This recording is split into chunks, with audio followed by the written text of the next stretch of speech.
femme qui est directrice du projet de Akhmim à l'association de la Haute-Égypte, toujours avec notre envoyé spécial Hani Farag.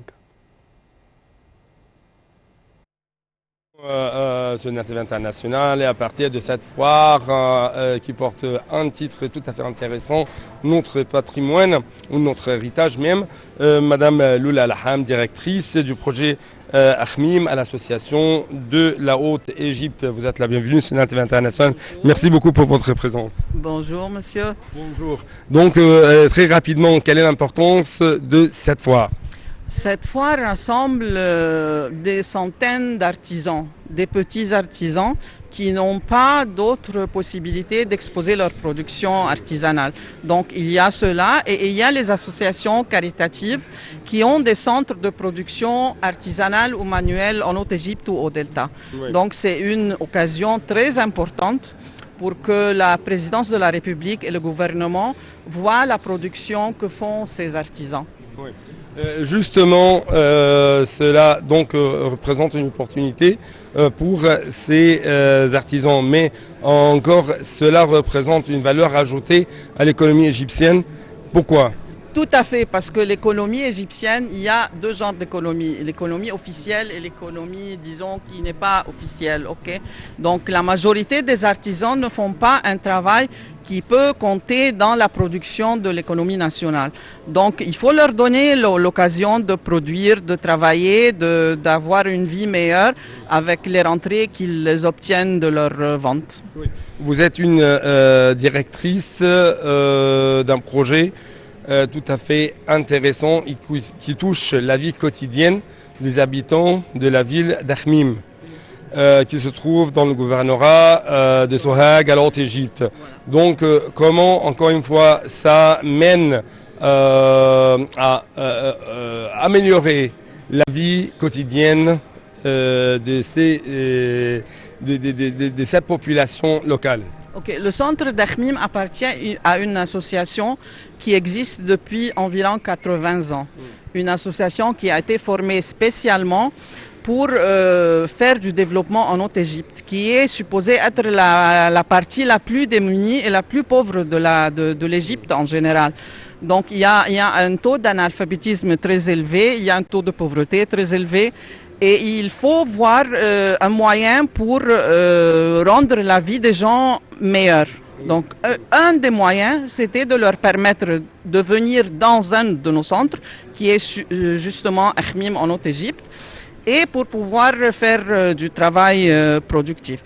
Le centre d'Akhmim est un centre de femmes. Donc essentiellement, nous nous intéressons à l'émancipation de la femme, à ce qu'elle apprenne un métier. L'autonomisation plutôt ? Oui, elle doit apprendre un métier et produire et sa vie devient meilleure, disons, en vendant son produit. Elle a plus de rentrées, ce qui lui permet d'envoyer ses enfants à l'école, par exemple, et leur permettre une éducation qui n'est pas nécessairement possible sans le travail de la maman, précisément. Oui. Donc, voilà, on a environ... Donc à travers de telles foires, on essaye de faire une sorte d'autonomisation à la femme égyptienne qui se trouve à la Haute-Égypte.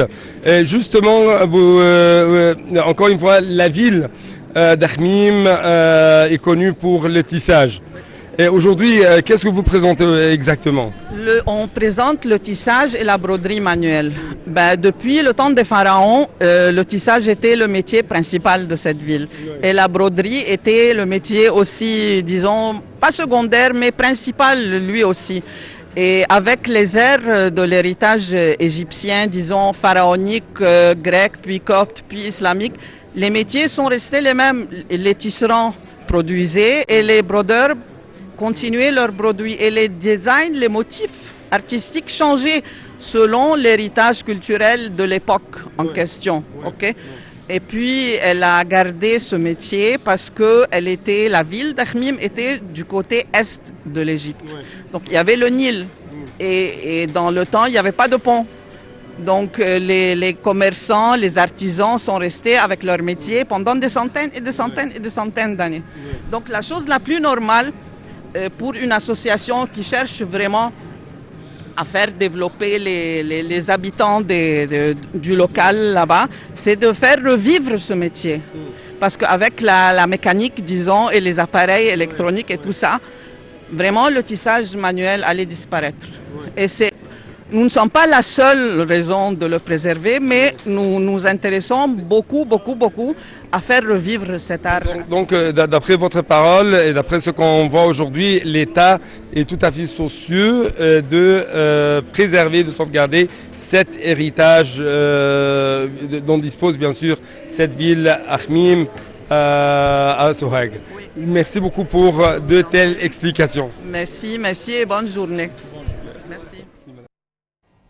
Et nous remercions notre collègue Hani Farag pour ces interviews. Alors, comme je vous ai dit, chers téléspectateurs, le président Abdel Fattah el-Sisi a inauguré hier l'exposition Turathuna ou Notre patrimoine, organisée par l'Agence de développement des PME, des petites et moyennes entreprises.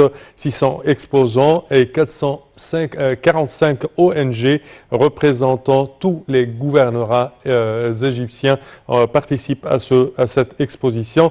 Il s'agit de l'une des plus grandes expositions